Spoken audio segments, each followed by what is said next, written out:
করে যে কোন ক্যামেরাটা কিনবো। এরকম করা মোটেও উচিত নয়। তবে হ্যাঁ, আপনি আপনার পরিচিত কারো কাছ থেকে পরামর্শ নিতে পারেন। তবে কোন ক্যামেরাটি কিনবেন সেটি আপনাকেই বুঝে শুনে ভালো করে সিদ্ধান্ত নিতে হবে।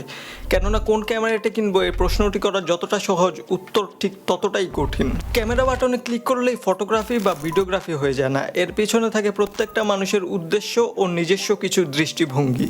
বাজারে বিভিন্ন কাজের জন্য বিভিন্ন ধরনের ক্যামেরা রয়েছে। সেগুলো কেনার আগে ভালোভাবে খোঁজ খবর নিন। অতএব প্রথমেই সিদ্ধান্ত নিন যে আপনি কোন ধরনের ফটোগ্রাফি বা ভিডিওগ্রাফি করতে চাচ্ছেন। উদাহরণস্বরূপ যদি আমার কথা বলি, তাহলে অ্যাজ এ কন্টেন্ট ক্রিয়েটর হিসেবে আমার ফটোগ্রাফি ও ভিডিওগ্রাফি দুইটা কাজই প্রয়োজন পড়ে।